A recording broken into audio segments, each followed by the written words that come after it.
Good morning and welcome to Herd Immunity, where wisdom is your best defense. I'm Dr. Ruddy, and I want to share some good news with you.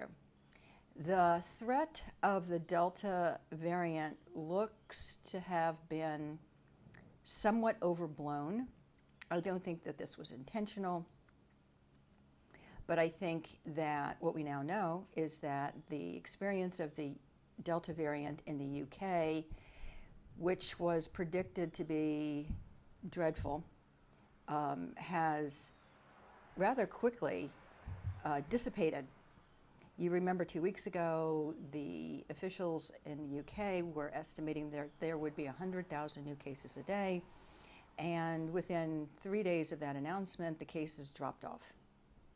And then there was a concern, and they dropped off precipitously from like the predicted 100,000 to 20,000. Then there was a very real and heartfelt concern by the physicians, at least 160 of them, because they got together on a massive Zoom call, and they said to the British government, please don't open up. They were going to open up at the end of July. Please don't do that. We've got Delta. You're just going to have a big mess all over again.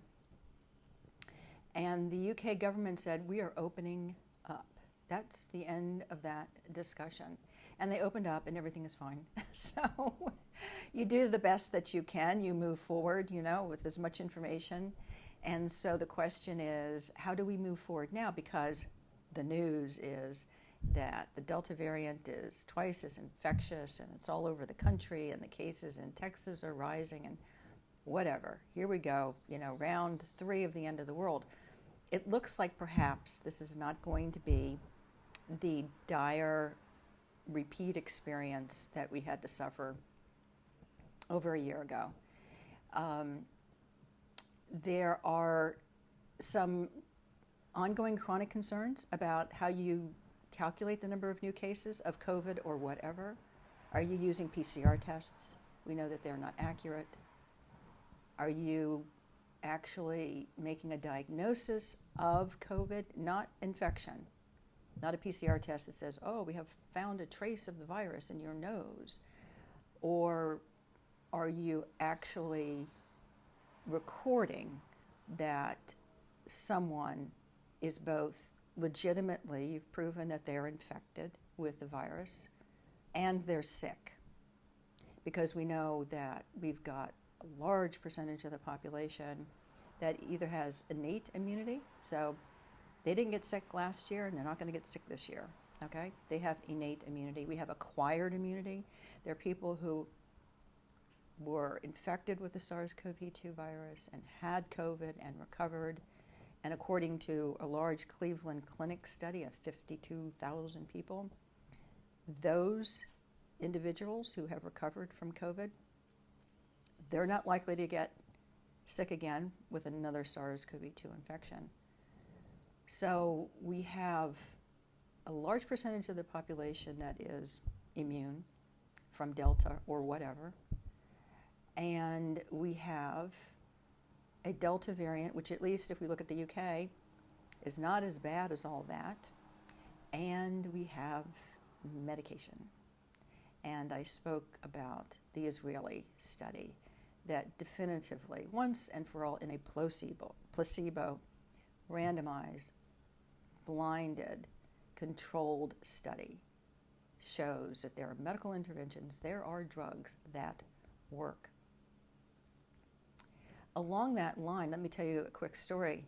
I was on the phone with a pharmacist last evening discussing dosing of a particular medication, and we ended up having quite the robust chat about the risk of reinfection with the SARS-CoV-2 virus in patients who've already been vaccinated.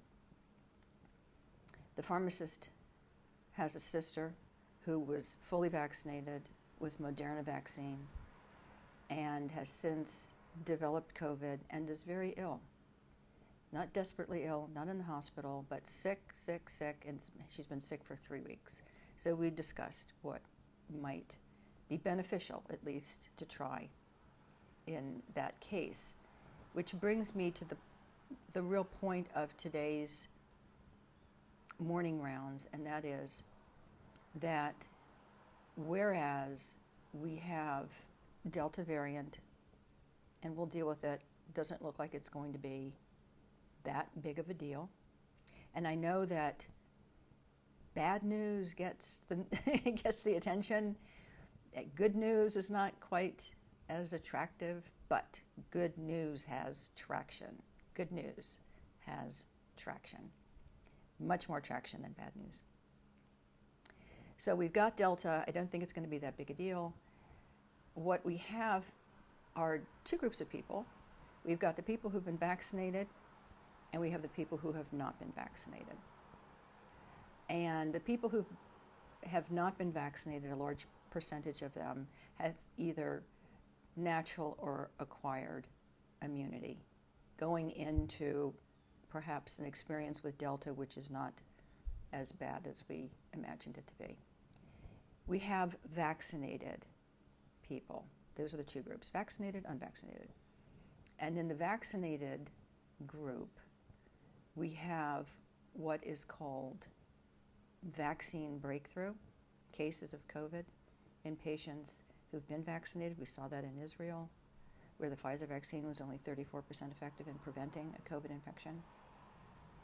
I think as we move forward, our concern should be the malice that is being encouraged between the vaccinated and the unvaccinated. I don't think that's where we need to go here. I think where we need to go is to understand that, in my view, this is my view, the most vulnerable group of people right now are those who have been vaccinated. They are the ones that we need to keep a close eye on. We need to understand what's going on with them. Is vaccine breakthrough really not a failure of the vaccine, but a consequence of the vaccine caused by antibody-dependent enhancement? I talked about that. ADE. ADE is a situation in which the immune cells that you created to defend you after you were first exposed to the virus one way or another, naturally or by injection, those antibodies turn on you. They turn on you. They're traitors. And you end up with tyranny, the tyranny of traitors.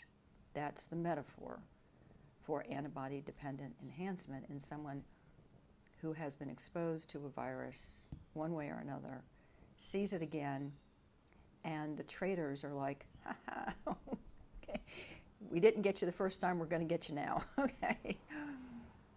Our compassion, our attention, our resources, our focus, in my opinion, should not be on the impending doom related to Delta, but rather should be focused on those who have been vaccinated. I perceive these people to be the most vulnerable going forward. And as we do so, remember the two best medicines are love and mercy. Until I see you again, God bless.